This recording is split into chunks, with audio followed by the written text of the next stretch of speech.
Okay, we'll go ahead and call to order the Stevensville's Board of Adjustment public hearing and meeting for Thursday, September 16th, 2021. Ms. Bertha, do you want to call the roll, please? Councilmember Allen? Here. Councilmember Ludington? Here. Councilmember Wandler? Here. Councilmember Devlin? I'm recusing myself tonight. And Mayor Dewey. Here. Okay. Board of Adjustment is here this evening to hold a public hearing and discussion decision on a petition for variance at 208 Mission Street, adjusting the side lot line setback. The applicant, Brandon Redman, along with joint property owner Jamie Devlin, are in attendance this evening. Their application is included in the board's packet. The reduction of setback that they're requesting is from 7.5 feet on the sides to 5 feet in order to build a residence on a irregularly small lot that is legally non-conforming. So it's if that lot were to be platted today, it would not be permitted in the town. It's too small. There's an existing residence on that property of 520 square feet. It's been deemed hazardous, more or less, and not something that is repairable necessarily. And the applicant is proposing to replace that residence with a 1,000 square foot residential structure, single family, in order to accommodate that on such a small non-conforming lot. They're requesting the variance in setbacks. Is there anything the applicant would like to state before we open the floor for public comment?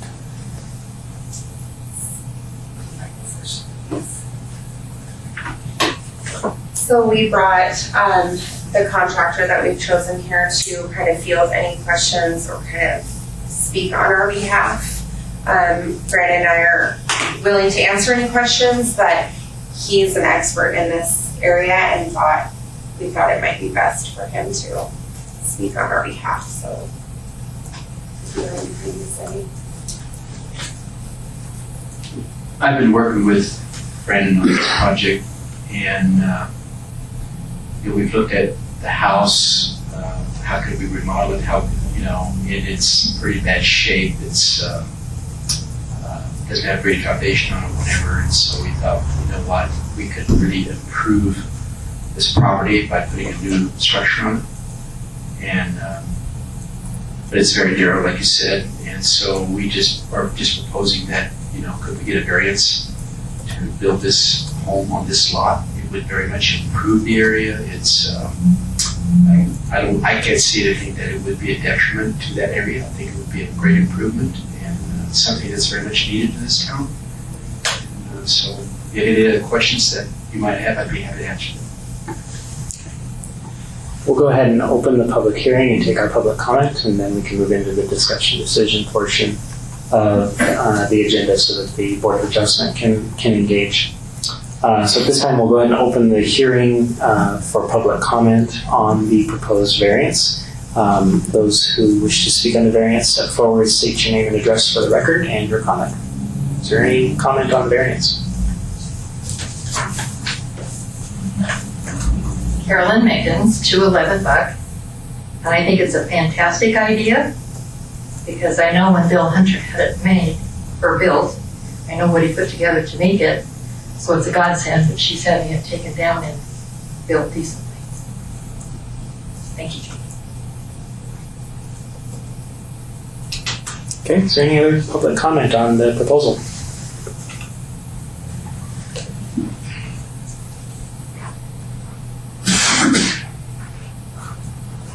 I don't know if this is the right time for me or not, but the whole reason for the lot line setbacks is to provide for access and safety around said structures between neighbor to neighbor.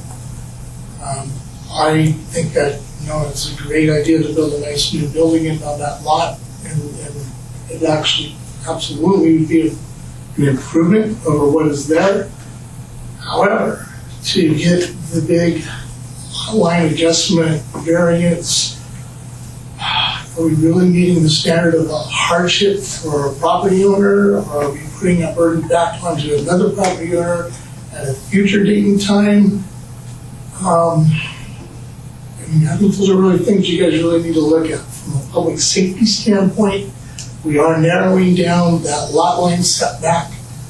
And then the next guy that comes in and the next non-conforming lot next door is going to want to do the same thing, and now we've really narrowed down that lot line easement or setback. I really think you guys really need to take that into consideration in granting a variance or doing whatever action is you plan to do forward. Looking at the proposed building structure, it's a beautiful structure.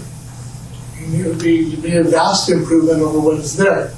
However, if you look at where things are located on that lot today, no, it wouldn't really impact a whole big bunch of anything. Well, what about the future? And I really think that's what the board needs to take into consideration in their decision. So again, if you narrow down those lot lines, yeah, it's what, 2 feet, I think is the amount that's being asked for, or 2.5 feet on either side of it. Doesn't seem like a big deal. But 2.5 feet on this one and 2.5 feet on that one. Now we've taken that 15 foot and we're down to 10 foot. And what's our collapse zone if we do have a fire and building collapse? What are those other impacts that may come down the road? And it is the big picture, not the current picture. So, yeah, it's a great plan. I mean, it looks great. It'll be an improvement. But the big picture is, what are we really doing? And what's the next variance request going to be? And how are we going to do that? So that would be my input and thoughts for you as your fire chief.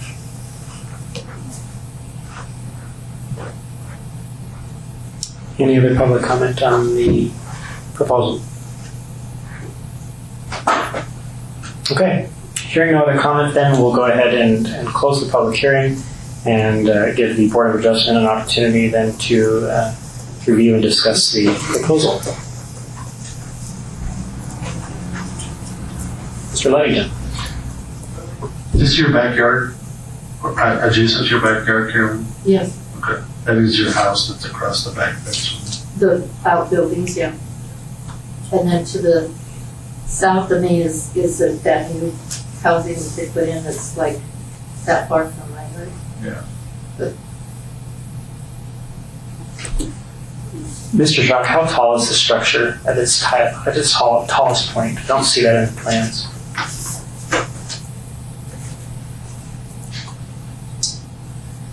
It is approximately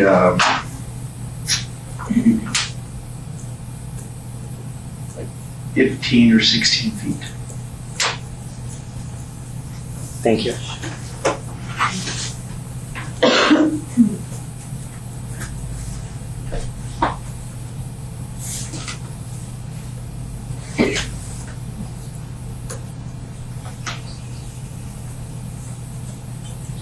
That's single story, correct? No dormers or anything?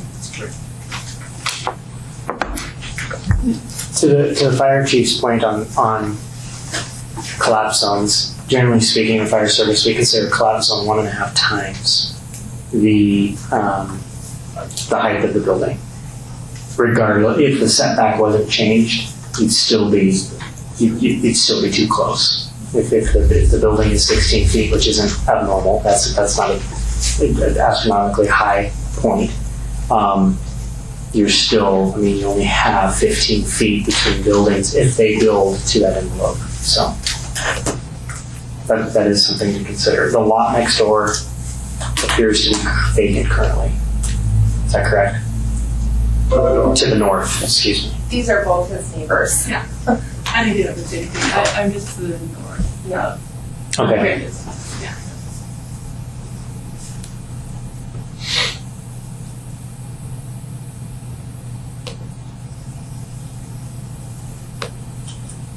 Well, my understanding, and was more about access than collapse zone.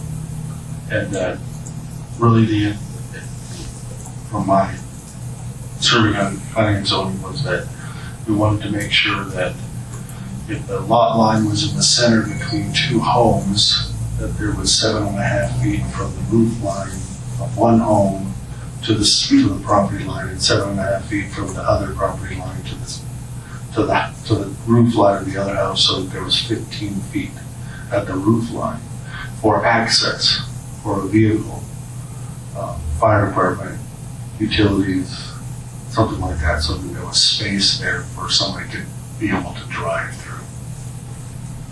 And looking at this, I see that the lot to the north is mostly empty, and the lot to the south is a backyard. So, at this point, I would say that there's not roof line to roof line going to exist today. Don't know that if somebody decides to build that lot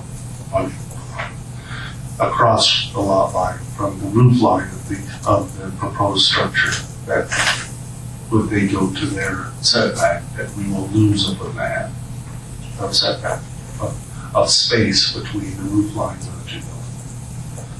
So that's my concern. At this point, it isn't the way it currently looks. It's not an issue. And you're right, Carolyn, that house is a piece of junk. It always was. And the driveway's not much better. So that's my concern. That at some point there will be a house that's across the property line from the roof line of this house that we will have to try to deal with then a narrower space between two buildings.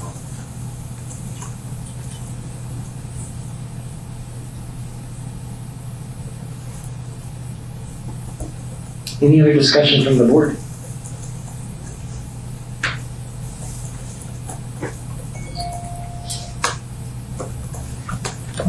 Is the board inclined to put forward a motion this evening?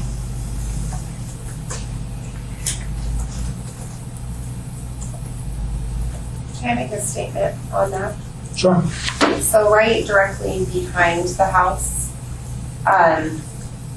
there's access straight, you'd have to drive through, but from Buck Street, straight through between Carolyn's house, and then there's that apartment, the Ironwood, that thing is, which would allow you that space to access any fire truck could get through there and access appropriately, even if there was a house closer than that 15 feet.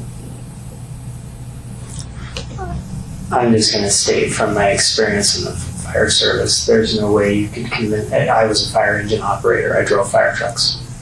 I would never drive the fire apparatus through someone's yard anyway, especially in a collapse zone. I mean, in between two buildings, there's no reason for it. You have ground ladders, you have mobile equipment, and all of those other things. There's really, in this neighborhood, there's no reason to drive a fire apparatus that could potentially sink across dirt.